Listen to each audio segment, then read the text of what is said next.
Bonjour à tous, nous poursuivons avec la 8e Mishnah du 3e Pérec. La Mishnah nous enseigne ici Kolzman Shemevi Raya Soter et Adin. Kolzman, à n'importe quel moment, que un des Baal et Dinim, un de ceux qui se présentent au Beddin, apporte une preuve, Soter et Adin, il peut annuler le jugement. C'est-à-dire que le Beddin va annuler son psak, même si le Gmardin a été prononcé, ils ont dit un tel tu es acquitté, un tel tu es chayav, tu es condamné. Si il apporte une preuve, le Beddin va reprendre et on recommence le din. Amroulo, si on lui a dit, Kol rayot sheyesh lecha vemikanat shlim, on lui donne un temps. Toute preuve que tu as, tu peux les amener d'ici 30 jours. Matza betor shloshim soter.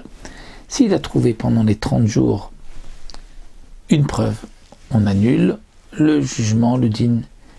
On recommence le din, mais s'il a harshum après 30 jours, et nos sauter, on n'annule pas. Amar Amshum Gamliel, Maaya Sezesh, le Matza Betor Shoshim, Matza Lachoshim, Amshum Gamliel dit pourquoi? Que peut-il faire? Il a cherché. Pendant les 30 jours, il n'a pas trouvé, il a trouvé après.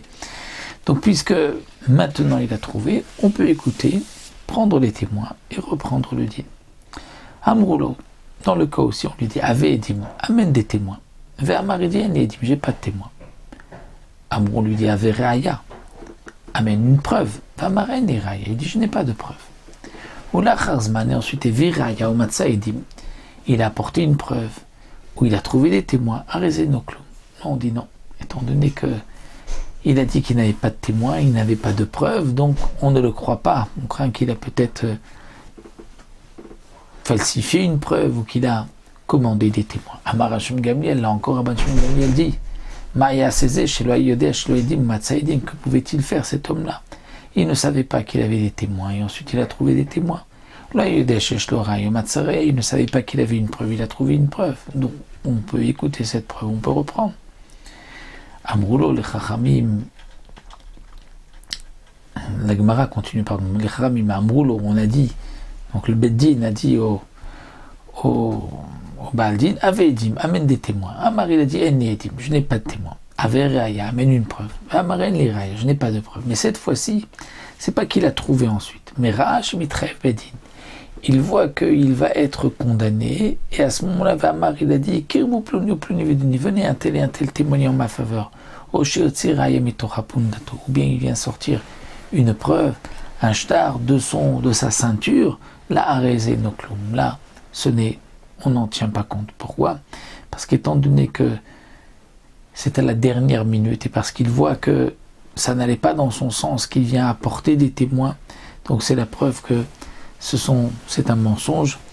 Et là même, Rabban Shimon Gamliel est d'accord que on ne tiendra pas compte de ce qu'il dit maintenant, puisque on voit bien que au moment où il lui a dit amène des témoins, il n'en avait pas, et tout d'un coup il dit venez un tel et un tel. C'est qu'il a vu qu'il allait perdre. Donc c'est sûr que c'est un mensonge. Maintenant le Barthénoura nous dit quelqu'un qui dit j'ai des témoins ou j'ai une preuve mais qui sont en outre-mer.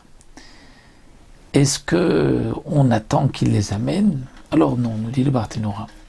On ne va pas attendre, on est possède le din tel que l'on voit maintenant, et s'il amène ensuite des témoins ou une preuve, eh bien on reprendra le din et on jugera en fonction du témoignage ou de la preuve qu'il apportera. Voilà, nous avons terminé le 3e Pérec. On se retrouvera à Bezrat Hashem pour le 4e Pérec.